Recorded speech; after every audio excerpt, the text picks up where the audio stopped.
C'est Venatzliar, Parashat Balak Tafshin Pedalet. Vayar Balak ben Tzipor et Kol Asher Asa Israël la Emori. Balak ben Tzipor, on ne sait pas c'est qui, il a vu tout ce que Israël avait fait au Émori. Qui c'est le Émori? C'est un peuple, le Émori. Qui c'est Balak? Il y a marqué un peu plus tard dans le Pasuk, Dalet, ou Balak ben Tzipor, Melech, les Moav Baetaï. C'était le roi de Moab à cette époque. Qu'est-ce qu'il a vu? Tout ce que Israël a fait au Émori. C'est le Pasuk Lamedbet dans la paracha Troukat. Vaishlach, c'est-à-dire la fin de la paracha en deux mots, dans le Perek Kafalev. Vaishlach Israël les Rager et les Tiazer. Vail Kedoua. Donc Moshe Rabbeinu, il a envoyé explorer la région qui s'appelait Yahazer. Vail Kedou Benotea. Ils ont capturé ces banlieues. Bayeresh et Taemori et Shersham. Ils ont déshérité les Moréens qui étaient là-bas. Ensuite, Vaifnu Vayalu Der Bashan. Ils se sont tournés, ils sont montés par le chemin du Bashan. C'est un endroit. Vayetse Og Melech Bashan. Donc il y avait un roi dans cette fameuse région du Bashan qui s'appelait Og. Il est sorti à leur rencontre. Ou Vechol Amo, lui avec tout son peuple. La Milhama, pour faire la guerre. Et Drei, c'est un endroit aussi. Yomer Adonai el Moshe. Shem a dit à Moshe, Al Tira Oto, n'aie pas peur de lui, Kibi Adechan Atiti Oto, je l'ai mis entre, il va tomber entre tes mains, va être Kolamo lui et tout son peuple, va être Arso, et toute sa terre. Va Sitalo Kaasher Asita les Sichon Melech Emori, tu feras de lui comme tu as fait avec Sichon que tu as tué, qui était le roi des Emori, Asher Yoshev Becheshbon. Donc ils l'ont frappé, lui et ses enfants, tout son peuple, Ad Bilti Ishiro Sarid. Au point qu'il n'est même pas resté un seul rescapé. Imaginez la défaite. Vayirshu et Arso, ils ont hérité de sa terre. Vaïsou Béné Israël Vayachanou Beravot Moab, mais vers l'Irden Yericho. Les Béné Israël ont voyagé, ils ont campé dans les camps dans les plaines de Moab, de l'autre côté du Jourdain, vers le Yericho, c'est une ville une ville. Alors, c'est la ville qui est à côté du fleuve. Donc Rashi rapporte que Balak il s'est dit Elushne Malachim, ces deux rois qui sont Sichon et Og, Shainu B'tuchim Alem, sur lesquels nous nous appuyons, Lo Amdu Bifneem, ils ne se sont pas tenus devant eux. Anu Alahat Kama Vekama. Alors nous, à plus forte raison, parce que nous, on était sous leur bouclier, sous leur tutelle, on se protégeait grâce à eux. Les Ficha Vayagor Moav. Donc c'est quoi la priorité de Rashi? C'est quoi sa difficulté? Il n'y a pas marqué Vaishma Balak ben Tzipor et Kol Asher Asa Israël Emori. Pas marqué il a entendu. Il y a marqué Vayar. Il a vu Balak. Il y a une différence entre vu et entendu. Entendu, ça veut dire l'information, la nouvelle. La nouvelle de la défaite de Sichon et de Og. Vayar, la Reiya, c'est une compréhension. C'est une réalisation dans l'esprit de dire oulala. C'est comme si c'était vraiment devant nous. C'est comme si on l'a vu en face de nous. Pas comme tout ce qui s'était passé avant. Par exemple, tout ce que Hachem il a fait à la sortie d'Égypte pour les Bnei Israël, les Aser Makot, la mort de Paro, la fuite de Paro, et tout ça ils avaient entendu, mais c'était dans le lointain, c'était loin de chez eux. Là on parle de proximité. Juste à côté, les rois des Émorim se sont fait dégoupiller par les Bnei Israël.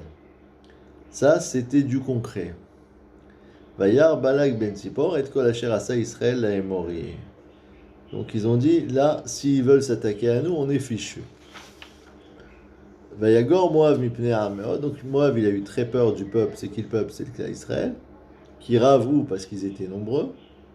Vayakotz Moav mipnei bnei Israël. Et ils étaient à bout. Vayakotz, c'est milachon ketz, la fin, la limite. Ils étaient à bout. Les gens de Moav, mipnei bnei Israël, devant les bnei Israël, ils ont dit, il n'y a pas de solution. Alors qu'est-ce qu'ils vont faire dans cette situation tragique? Vayomer Moav el Zikne Midian. Moav dit aux anciens de Midian, qui est la région d'à côté également, Ata, maintenant, Yelachachu Akal et Kol Tzivotenu. Ils vont, comment on appelle ça, littéralement lécher l'assemblée, tous nos alentours, Kilchor Hachor et Yerek Esadeh, comme le champ, comme le taureau, il lèche et il arrache les plantations du champ. Ou Balak ben Tzipor, Melech le Moav Baetaï. Donc Rashi dit qu'il chor hachor, kol ma shachor melacher, en bo siman bracha. Tout ce que le shor il arrache, le taureau il arrache avec sa langue, ça ne repousse pas. Pourquoi? Parce qu'un mouton, quand il va manger l'herbe, qu'est-ce qu'il va faire? Il va mettre sa bouche, croquer, grignoter. Donc il prend tout ce qui dépasse du sol jusqu'à la limite du sol. Et il s'arrête là. Donc il laisse la racine à l'intérieur, ce qui fait qu'ensuite ça finit par repousser. Par contre, quand le taureau il mange, lui il a une très grande langue. La langue elle s'entoure autour du brin d'herbe qui est là. Elle fait comme un serpent, elle fait tout le tour du brin d'herbe. Ensuite, il serre avec sa langue la pièce en question, le brin d'herbe, il tire de toutes ses forces et il arrache la racine. Une fois qu'il a arraché la racine, il n'y a plus rien pour repousser puisqu'il a tout mangé. Donc c'est ça qu'il a craint, Balak. Il a dit, les Bnei Israël, ils vont rien laisser de nous. Si on ne fait pas quelque chose, on est fichu, complètement fichu. Donc, quelle est son idée? Vaishlach malachim el Bil'am ben Beor. Il a envoyé des envoyés chez quelqu'un qui s'appelait Bil'am. Ben Beor, c'est le nom de son père. Petora. Petora, ça veut dire normalement un shulchani, un banquier, mais c'est une région aussi. Petora, c'est vers la région de Pétor. Asher al-Nahar, qui se trouve sur le fleuve. Eretz Bene Amo, c'est la terre des gens de son peuple. Du peuple de qui? De Balak, Rachidi. C'est des gens de sa région à lui. Et donc il connaissait Bil'am comme un ami d'enfance. Rashi dit, Misha Maya, il était de là-bas qui Balak, donc de Midian. Donc le roi de Moab, en fait, il est natif de Midian. Vezeaya mitnabe vomerlo. Et Bil'am lui disait, Ati datalimlor. Il lui prévoyait qu'il allait régner. Donc ça, c'est intéressant. Ça veut dire que Bil'am, c'était un avis. Donc là, Rashi nous confirme que c'est pas simplement un aspect extérieur, une devanture. Bil'am était vraiment un avis. Veomerlo, il lui disait, Ati datalimlor, tu vas régner. Alors maintenant, la question c'est que comment c'est possible que Bil'am il est sorti réellement en avis? Pourtant, d'abord, c'était pas un juif, Bil'am, déjà et d'une. Et deuxièmement, c'était pas non plus un tzaddik. C'était un rachat. Donc comment un goy rachat, il va recevoir la parole d'Hachem? Ça, c'est le problème existentiel de Rashi. Et Rashi rapporte comme ça. Veim tomar mipnema ishra gashbochu shchinato el goy rachat. Pourquoi Hachem il a fait résider sa présence sur un non-juif qui est impie? Kede sheloye pitronpe leumot lomar, pour qu'il n'y ait pas d'argument et de prétexte pour les non-juifs à dire Ilu ayulanu neviim, s'il y avait eu parmi nous des prophètes, Chazar nous les moutav, on serait revenu dans le bon chemin. Et mid lahem neviim. Alors Hachem, il leur a placé des prophètes. Ve'em partu geder olam. Et c'est les Nevi'im eux-mêmes qui ont abattu la brèche, qui ont fait une brèche dans la barrière qu'il y avait dans l'univers. Chez Betrila, Ayuk Dorim Be'arayot. Parce qu'au départ, les Goyim, ils faisaient attention à tout ce qui était les affaires de mœurs. Veze Natan lahem etza lafkir atzmam leznut. Et le conseil de Bilam, au contraire, c'était de se rendre sans propriétaire, de se dévergonder dans la prostitution. Donc Rashi, maintenant, il nous amène ce midrash qui ne fait pas la louange de Bilam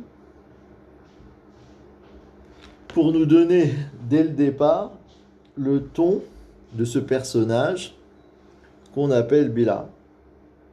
Parce que maintenant, on ne le connaît pas pour l'instant. Nous, on connaît parce que chaque année, on lit la paracha. Mais quand on lit la paracha dès le début, on voit quelqu'un qui est en panique, qui s'appelle Balak, qui dit, si on ne fait pas une stratégie quelconque pour se protéger, vu ce qui est arrivé aux Émorim, les Moavim, ça va être encore pire. Bien qu'en vérité, il fait une erreur. Parce que les Moavim n'étaient pas dans le programme des Bnei Israël. Il y a marqué Al Tatzor et Moav. Ne fais pas de mal à Moav, parce qu'il va y avoir des descendants d'eux. De Balak va descendre route, et donc on ne va pas tuer les Moavim pour l'instant. Mais lui, Moav, il ne sait pas ça. Il se dit, nous on est sur la route, on est sur le programme, il faut vite agir si on ne veut pas se faire dégommer. Alors il se dit, on va chercher quelqu'un qui s'appelle Monsieur Bil'am, que je connais depuis mon enfance, qui est très sérieux, qui a des références en tant que prophète, et on va lui donner un message qui est Ineram Yatzam Mitzrayim. Voici un peuple qui vient de sortir d'Égypte. Iner Chisa Eten Haaretz, il a recouvert la surface de la terre. Veo Yoshev Mimouli, et il se tient en face de moi. Ve'ata lechana, s'il te plaît, viens. Aran li et Amazé, viens me maudire ce peuple-là. Qui atsum mimeni, parce qu'il est plus fort que moi. Ou lai ou chal, peut-être que je pourrais. Nakebo, je vais le diminuer. Ve'agareshenu minaretz, et le repousser de la terre. Ki yadarati, parce qu'il y a une chose que je sais. Et asher tevarech mevora, celui que tu bénis est béni. Ve'asher taor yoa, et celui que tu maudis sera maudit. Donc il lui dit, je te prête des capacités très fortes dont j'ai besoin pour me débarrasser de ce peuple. Et donc, ici on arrive à un nouveau type de guerre qui n'est pas habituel. Sihon et Og, c'était des gens costauds. Ils sont sortis à la guerre avec des armes, avec des épées. Og, Melech Habashan, et Sihon, Melech Aimori, c'était des gens costauds. Ils ont essayé de lutter physiquement contre le clan d'Israël. Balak, il rentre dans un autre type de guerre. C'est pas une guerre chimique, c'est pas une guerre atomique. C'est une guerre par la parole. J'ai entendu dire que toi, Bil'am, tu as comment on appelle ça? Des pouvoirs spirituels qui font en sorte que par ta bouche, tu peux agir. Midrash nous dit que Balak qui s'est renseigné sur Moshe Rabbeinu, il a dit mais c'est quoi ce monsieur-là qui dirige un peuple et qui a tellement de victoires?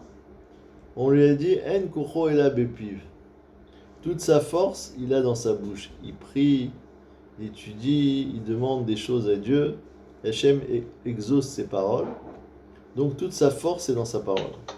Alors il nous a dit Balak, moi aussi je vais chercher quelqu'un dont toute la force n'est que dans la parole. Et qui est cette personne? C'est Bilam. Et donc il envoie un groupe de gens pour aller l'inviter à venir. Vaïlchou zikne Moab et zikne Midian. Les anciens de Moab et les anciens de Midian vont, une délégation, convoquer Bilam de venir. Ou Ksamim biadam. Ils ont pris des Ksamim. Ksamim, c'est des instruments pour faire de la sorcellerie. Rachid dit deux pshatim. Un pshat, c'est qu'ils lui ont amené son matériel pour qu'il n'ait pas d'excuse de dire non, mais il me manque encore de la bave de crapaud et de je sais pas quoi pour faire mes sortilèges ou des serpents. Donc ils ont amené ce qui était nécessaire. Ou bien deuxième chat, Rachid dit, ils sont venus avec des présages. Quel présage? C'est le présage des Ikné Midian, qu'eux ont dit on va voir. S'il vient tout de suite, ça va. S'il refuse de venir tout de suite, ça n'ira pas. Vayavo el Bilam, vayedaberu elav dibre Balak. Donc ils sont arrivés chez Bilam et ils lui ont cité les paroles de Bilam, de Balak. Vayomer alehem, il leur a dit, linupo alayla. Une réponse étonnante. Parce qu'on lui demande, est-ce que tu veux venir ou est-ce que tu veux pas venir? Il répond pas oui, je veux venir ou bien non, je veux pas venir. Il répond, passez la nuit ici. Vashivoti et Tremdava. Et je vous donnerai la réponse. Ka'asher Yedaber Adonai Elai. Comme Hachem va me parler. Vaishvu Sare Moav Imbilam. Et tout d'un coup, il n'y a pas marqué Vaishvu Sare Moav et Sare Midian. Il y a marqué Sare Moav. Ah, où sont les Sare Midian? Alors Rashi dit,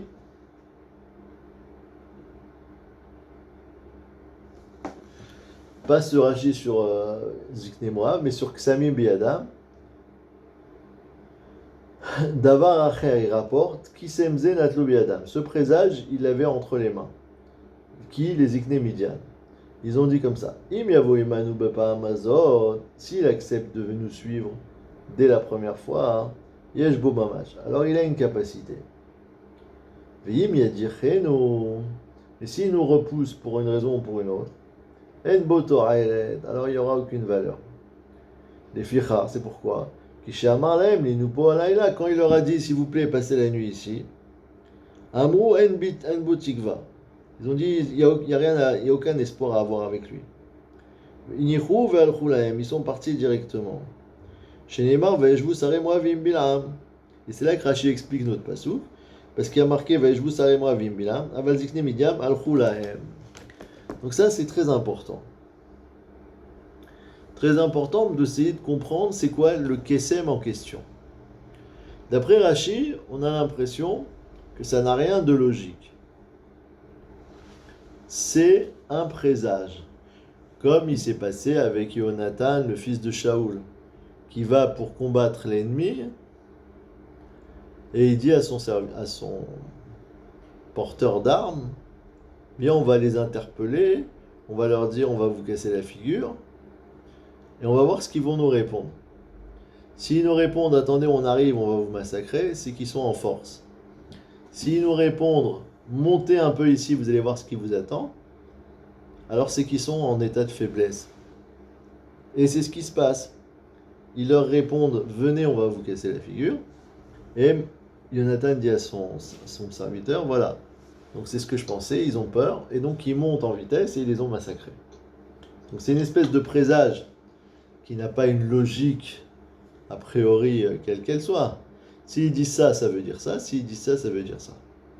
On aurait très bien pu comprendre que le Kesem, le présage des Zikne Midian, il était basé sur une structure de logique. À savoir, si il dépend de personne et qu'il est prêt à prendre sa décision tout seul de venir pour nous faire du mal au Bnei Israël, ça veut dire qu'il est fort, il est autonome, il est indépendant. Mais s'il nous fait dépendre sa décision de qui que ce soit, en disant patientez, je vais voir si j'ai la permission, donc ça veut dire qu'il n'est pas autonome, il n'est pas indépendant, et donc il n'y a pas de raison de perdre son temps à l'attendre et de vivre toute une expérience qui ne fera que concrétiser sa réelle incapacité. Donc ils lui ont dit est-ce que tu veux venir? On a tout ce qu'il faut. Lui il répond attendez, je vais demander la permission. Ils disent ah donc t'as pas dit oui affirmatif dès le départ. N'ayant pas dit ça, on n'a pas confiance en toi. Et directement ils s'en vont. Alors ensuite, qu'est-ce qui se passe? Vayavo Elohim el Bilam, Vayomer mi anashim haele imar. Le Baruch est apparu à Bilam et il lui a dit, qui sont ces gens-là avec toi? Là, il y a deux tmiot, il y a deux étonnements dans le passouk. Premièrement, parce que c'est pas ça qu'il avait dit Bilam. Il avait dit, Inupo alayla, et demain je vous donnerai la réponse. Ka'asher yedaber Hashem elai. Comme Hashem Yud Kevavke va me paraître. Et ensuite, qu'est-ce qu'il leur dit? Non, ensuite, qu'est-ce qui arrive? C'est pas Hashem qui lui a apparu. Vayavo Elohim el Bilam. C'est Hashem sous le nom Elohim qui a apparu à Bilam. Mais Omer mi anashim eleimar. Deuxième étonnement du passouk, c'est qui est marqué, qui sont ces gens qui sont avec toi? Qu'est-ce qu'il aurait dû répondre tout de suite? Bilam, il aurait dû dire, mais Hachem, toi tu le sais très bien. C'est évident que tu es au courant de qu'est-ce qui se passe. Donc pourquoi tu me demandes? Qu'est-ce qu'il répond Bilam? Il dit, ah, je vais être obligé de baratiner, de dire quelque chose de faux. Non, pas quelque chose de faux. Il va présenter, il va présenter les gens qui sont arrivés chez lui en rentrant, Kaviachol, dans le jeu de ce que Hachem lui a demandé. Au lieu de lui dire, je sais que tu sais, il lui dit, tu me demandes qui sont-ils? Alors je te réponds, Vayomer Bilam el Elokim, Balak ben Sipor Melech Moab Shalach Elai. C'est, figure-toi, rien de moins que Balak, le roi de Tsippor, qui m'a envoyé des envoyés, parce que même si à tes yeux je ne suis pas quelqu'un de très important, mais aux yeux des rois je suis quelqu'un d'important. Donc là c'est très étonnant. Quoi, toi tu es Bil'am, tu as un avis, tu reçois la prophétie d'Hachem, tu sais très bien comment il est Hachem, tu sais bien qu'Hachem il sait tout, même quelqu'un d'entre nous qui n'est pas du tout prophète, si on lui dit Hachem il a demandé c'est qui, il va dire mais pour toi il sait pas Hachem, c'est qui ces gens-là? C'est évident. Donc Bil'am, qui est Navi Hachem, il aurait dû lui directement dire mais je sais très bien Hachem que tu es au courant de qui s'agit-il. Mais lui Bil'am il va d'après ce qu'on lui explique, ce qu'on lui exprime. Tu me demandes qui c'est, ça veut dire que tu sais pas qui c'est. Alors je te dis, ce sont des envoyés très importants que Balak m'a délégué pour venir me chercher et ceci et cela. Alors ensuite il donne tous les détails.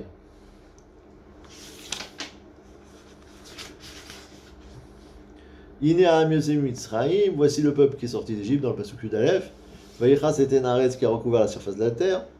Et il m'a dit, Vata lecha kavali oto. Il m'a demandé de lui faire une malédiction. Oula yuchal lachembo. Peut-être je pourrais combattre contre lui. Vigirashtiv, et je le chasserai définitivement. Vayomer Elokim el Bilam lo telech imahem. J'ai entendu de qui il s'agit, j'ai compris la mission pour laquelle ils sont venus, mais lo telech imahem. Ne va pas avec eux.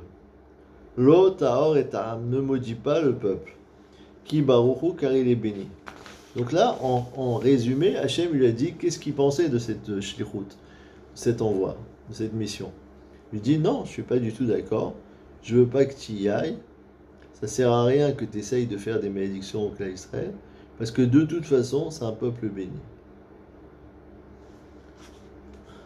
Qu'est-ce qu'il répond le lendemain Bilam? Vayakom Bilam baboker, vayomer el sare balak, lechu el artsechem. Il leur dit, vous pouvez retourner chez vous. Qui me'en Adonai letitil alors imachem. Parce que Hachem a refusé de me laisser partir avec vous. Donc, il leur dit, je suis désolé, mais je ne peux pas y aller. Mais Yakumu Saremoi ve'avu el Balak. Donc eux, ils s'en vont et ils retournent chez Balak. Ve'yomru, ils lui ont dit, me'en Balak alors imanu. Il a refusé de venir avec nous. Yosef od balak shelar sarim rabim v'nichbadim mimnu. Là, il n'a pas abandonné le projet. Il a continué à envoyer d'autres envoyés. Parce qu'il a cru comprendre que quand on lui disait Hachem ne veut pas que j'aille avec vous, ça veut dire avec des gens si bas que vous. Mais peut-être avec des supérieurs, oui. Donc il a envoyé des sarim, des ministres plus nombreux et plus honorifiques que cela. Veyavo el Bilam, ils sont arrivés chez Bilam, Veyomrolo, Koamar Balak ben Sipor, Anat Ibna Ma'alacholai. Là, ils disent, sache que Balak a demandé quand même d'insister pour que tu viennes. Et ne refuse pas de venir. Ki kaved a kaved rameot, parce que j'ai deux choses à t'offrir pour lesquelles tu bouges, tu vibres. C'est que premièrement, je vais t'honorer énormément. Et ça, tu adores le kavod, toi. Première chose. Vechol asher tomar elai ya'aseh. Et à part ça, il y a Matzan Srira Betsido, il y a de l'argent qui t'attend, puisqu'il y a marqué tout ce que tu voudras, je te donnerai. Donc c'est une manière de lui dire tu vas être bien rémunéré. Sache que j'ai de l'argent à te donner. Tout ce que je te demande, Ulcha na kavali et amazi. Je te demande simplement d'aller pour maudire ce peuple-là. Vayaran Bilam vayomer el avdei Balak. Bilam il a répondu au serviteur de Balak. Imitenli Balak melo betos kesevza. Même si il me donnait toute sa maison remplie d'argent et d'or, lo lavor et pi Hashem, elokai la sot tana ogdola. Je ne pourrais pas transgresser la parole d'Hachem en faisant une petite chose d'une grande chose. Donc il leur a dit, attendez encore une nuit, et je saurai ce que Hachem va me rajouter à dire. Vayavo Elohim el Bilam. À ce moment-là, Hachem il réapparaît à Bilam. Là, il a Vayomer imlikro lecha bawanashim. S'ils sont venus te rechercher, kum lech itam. Lève-toi et va avec eux. Ve'ach et adavar asher adaber. C'est uniquement la chose que moi je vais parler de Hachem. Et lecha oto ta'aseh. C'est uniquement ce que je vais permettre, ce que tu pourras faire. Donc maintenant, on commence un petit peu à voir un peu plus clair dans cette paracha. Bilam, il a besoin de la permission d'Hachem pour faire ce qu'il a à faire. Et ce qu'il a besoin de faire, c'est de faire une klala contre le clan Israël. Et il est très, très cash. Il dit à Hachem, voilà, c'est exactement ça que je te demande. Je ne te cache pas. Je ne te cache pas que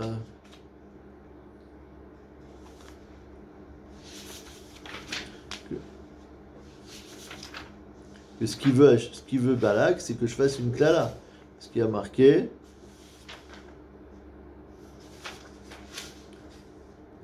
il m'a dit, Ina am yotze Mitzrayim, ata lecha kavalioto ou la yochal vigirashtiv.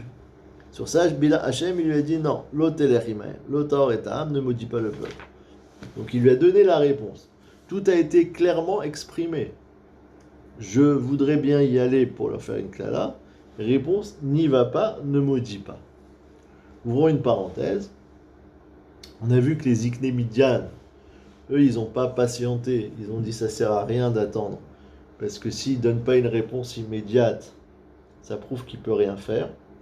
Ça, c'est un klal qu'une personne, elle peut retenir dans sa vie. Quand on voit des choses qui traînent et que ça n'avance pas, il y a forte chance que ça ne va pas plus aboutir avec le temps qu'autre chose. Bien que ce n'est pas toujours comme ça, des fois il faut être patient. Mais en politique, des fois on voit des gens qui attendent une réponse, un non pour ci ou pour ça, et ça dure 1 jour, 2 jours, 3 jours, 4 jours, 5 jours, 6 jours, 7 jours, 8 jours, 9 jours, 10 jours, une semaine, etc. Alors il faut se dire, si ces gens-là, ils n'arrivent pas à se décider sur quelque chose aussi longtemps, il y a de fortes chances que la suite ne va pas aboutir plus. En tout cas, c'est le mode de réflexion des Ikné Midian. Ils ont dit non, on n'a pas besoin d'attendre plus longtemps de ce pseudo, comment on appelle ça, guide, qui est Bil'am, qui est sous-entendu quelqu'un d'important, s'il y a des moments où il n'arrive pas à agir directement. Pourquoi ? Parce que c'est un être de chair et de sang.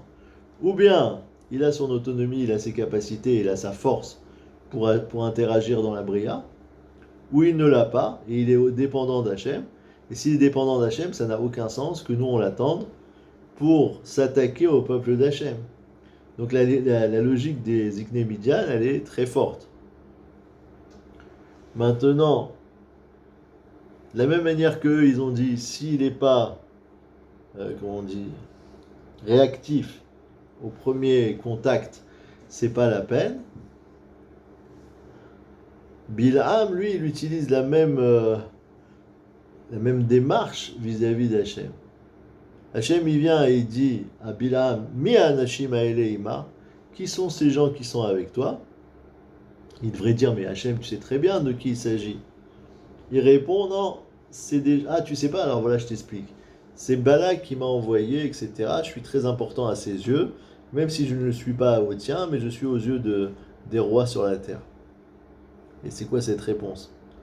C'est une manière de dire, ah, j'ai compris Hachem. Il y a des moments où tu n'as pas tout clair. C'est moi qui dois t'expliquer. Alors voilà comment je t'interprète la chose. Et tout au long de la paracha, Balak et Bilam vont essayer de chercher une faille et chercher une brèche dans la volonté d'Hachem de bénir Israël, en disant peut-être que si on va capturer des serpents, peut-être que si on va aller à tel endroit, ou bien se déplacer plutôt à tel autre endroit, ou bien plutôt choisir un endroit où par la suite nous voyons par astronomie ou je ne sais pas quoi, comme quoi les Bnei Israël vont fauter, c'est peut-être par là qu'on obtiendra un soutien pour les maudire. Donc il y a une volonté d'interagir sur la création par le biais de phénomènes spirituels qui sont entre les mains d'Hachem, et ils ont la chutzpah, l'audace de penser qu'ils maîtrisent si bien le sujet qu'ils vont pouvoir trouver des brèches dans la création pour s'infiltrer et soutirer par là un tokef, une puissance de la Midat Hadin, de l'attribut de rigueur sur le clan d'Israël. Et comment il s'appelle Hachem quand il se manifeste par Midat Hadin? Yomer Elokim. Et quand c'est Binat Harachamim, c'est Yomer Hachem. Donc, au départ, Bilham, il dit, je vais voir ce que Hachem Yudkevavke va me dire. Mais en fait, il espère que c'est une réponse qui va se manifester avec rigueur. Et après, il leur dit, on va voir ce que Elohim accepte ou pas. Ou bien Elohim n'a pas voulu me laisser partir avec vous. Donc, ce qui est intéressant de comprendre ici, c'est comment ça fonctionne, la mise en place des différents paramètres qui sont censés intercéder pour ou contre le clan Israël. On fait appel à Bilam, qui est un être rouhanique, soi-disant, spirituel, puisqu'il a une force dans sa bouche, il a un pouvoir de maudire ou un pouvoir de bénir. Et on essaye, au fur et à mesure, de trouver des brèches, des failles dans la volonté d'Hachem de bénir le clan Israël. Et c'est que le Midrash il nous rapporte que Bilham, il connaissait l'instant précis où Hachem se met en colère une fois par jour. Parce que toute la journée, Kadosh Baruch Hu, il est plein de rachamim sur le monde, mais il y a un instant précis où à la fin de la tombée de la nuit, presque avant le lever du jour, où Hachem il est très en colère contre le monde. C'est le moment où les goyim ils enlèvent leur couronne et ils se prosternent devant le soleil à titre d'idolâtrie. Ki rega be'apo chaim birtsono. Et donc Bilham il connaissait cet instant, comme il y a marqué Yodea Da'at Elion.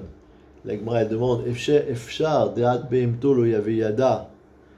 Fille connaissait même pas ce que son ânesse, elle pensait, comme on va voir après, qu'elle a dû l'interpeller l'ânesse et lui dire mais pourquoi tu m'as frappé, etc. Donc comment il pouvait connaître le Da'at d'Hachem? La Gemara dit non, en fait il connaissait pas le Da'at d'Hachem en permanence, qu'est-ce que Hachem y pense. Mais ce qu'il savait, c'est qu'il y a un moment où Hachem se met en colère. Qui rega be'apo chaim birtsono. Et donc il voulait utiliser cet instant précis, en profiter pour glisser Hashem une malédiction contre les sonnets d'Israël. Et c'est ça qui a marqué dans la Haftara. Souviens-toi que l'Israël, qu'est-ce qu'il a conseillé Balak, qu'est-ce qu'il a fait répondu Bilam, et qu'à ce moment-là, que il aurait très bien pu se mettre en colère, et il ne serait rien resté des ennemis d'Israël. Et Akadosh Baruch Hu, il a contenu sa colère pour que, pendant ces quelques jours où Bilam essayait d'agir, après il est mort Bilam, il n'y ait pas d'occasion d'agir sur la colère d'Hachem, même à cet instant précis. Bilam, il avait 33 ans quand il est mort. Il a été tué par Pinchas, ça s'est passé juste après cette histoire-là. En attendant, il fallait qu'Hachem, Kaviachol, maintienne sa colère. Et quel était l'intérêt de Bilam? L'intérêt de Bilam, c'était de bénéficier de cet instant de colère et de s'en servir pour faire en sorte qu'il n'y ait pas d'avenir pour le clan d'Israël. Faire en sorte que la rigueur divine arrive au maximum. Donc c'est intéressant parce que cette paracha-là, elle nous ouvre des ofakim, des horizons, pour comprendre que le Olam, il fonctionne sur un mode ruchani, sur un mode spirituel. Akadosh Baruch Hu, il a décidé de créer le monde, Bemidat Adin, Rachen Haolam Mitkayem, Shitef Alam Midat Rachamim. Il voulait créer un monde qui fonctionne sur le din, mais le monde qui fonctionne sur le din, il ne tient qu'un instant. Qu'un seul instant. Parce que l'instant d'après, il est déjà détruit par le fait que la rigueur divine et la sévérité d'Hachem voient que le monde ne peut pas tenir devant lui. Donc qu'est-ce qu'Hachem il fait pour qu'il y ait une continuité, pour qu'il y ait une continuation, pour que ça se suive? Alors il est Meshtatef Midat Harachamim. Il associe encore la pitié, la capacité de faire en sorte de faire marche arrière, de faire teshuva, de rapporter des rachamim sur le clan Israël. Ça, Bilam, il n'en a pas voulu. Il a voulu interrompre le monde à sa notion originelle de din. Faire en sorte que stop, arrête-toi là, Hachem. Ratza Hachem livro et haolam bemidat adin. Il a vu que le monde n'est pas mitkayem, il a rajouté midat harachamim. Alors, Bilam, on dit en français, il s'immiscie, il rentre dans cette faille-là et il dit, moi, je me mets entre l'instant du din et l'instant de la rachamim. Et je demande à Hachem d'arrêter le monde à cet instant de din et pas aller plus loin. De pas aller plus loin. Et s'il ne va pas plus loin, alors il va détruire le clan Israël. Parce que le clan Israël a besoin de rachamim pour venir. Et il y a marqué que lui, il avait l'intention de glisser un petit mot de klala juste à cet instant précis. La Mishnah, elle nous dit que Bil'am, c'était un rachat, qu'il avait 3 midot raot, kina, ta'ava, kavod, kol mi sheyeshlo mishlosha dvarim haelu mitalmidei Bil'am haracha, alors que si le contraire, c'est de talmidim d'Avraham Avinu. Donc, puisqu'il était composé de 3 midot raot, 3 midot raot, c'est gimel ra, 3 choses qui sont mauvaises, et gimel ra, c'est les mêmes lettres que rega. Rega, ça veut dire l'instant de la colère. Donc pour profiter de cet instant de colère, il utilise toutes ces mauvaises midot, sa gahava, ses voies dépravées, son appétit d'argent, qui font de lui un être qui normalement est aux antipodes de celui qui peut recevoir la shrina. C'est ça que Rachid a demandé. Qu'est-ce qui lui a pris Hachem de donner la shrina à un goy racha? Réponse, il fallait ça pour enlever tout argumentaire ou mot haolam. Mais Bilam, il va profiter de ça, lui, pour se salir dans la débauche, dans la déprévation, et en même temps, pour avoir un métier, pour se dire, voilà, je vais toucher de l'argent parce que je bénis celui-ci, je bénis celui-là, et j'ai des aspirations d'avoir la maison entière de Balak remplie d'argent, etc. Mais j'avoue une chose, c'est que je suis incapable de faire quoi que ce soit si Hachem ne m'en donne pas la permission. Donc ça, c'est une première facette de la personnalité de Bilam. A priori, quelqu'un qui est complètement étanche, qui est complètement opaque à toute compréhension de ce qui se passe. Hachem lui dit n'y va pas, il a envie d'y aller. Hachem lui dit qui sont ces gens-là, et il fait semblant de croire que Hachem ne sait pas. L'ânesse lui parle, au lieu de s'enfuir en disant c'est quoi cet animal qui se met à parler, non, il reste stoïque en disant mais pourquoi tu m'as fait ça, qu'est-ce qui t'arrive, ânesse, etc. Donc il continue à discuter avec l'ânesse, bien qu'elle lui dit non mais moi, si j'ai fait ça c'est pour ton bien, tu vois pas qu'il y a un ange qui est devant toi et qui veut t'empêcher d'aller, etc. Donc tout ça, ça lui montre une certaine imperméabilité à comprendre ce qui se passe dans la Bria. Tous les rémazim, toutes les petites allusions qui lui sont envoyées pour lui dire il faut des choses méphorachot, de ne pas aller, il n'en tient pas compte. Comme il y a marqué, Vayichar af Hashem ki olechu. Hashem, il s'est mis en colère parce que Bilam, il allait. Il n'a pas compris qu'on essaye de lui faire comprendre qu'il ne faut pas aller. Mais à ce moment-là, on arrive à une phrase hyper étonnante et hyper bizarre dans la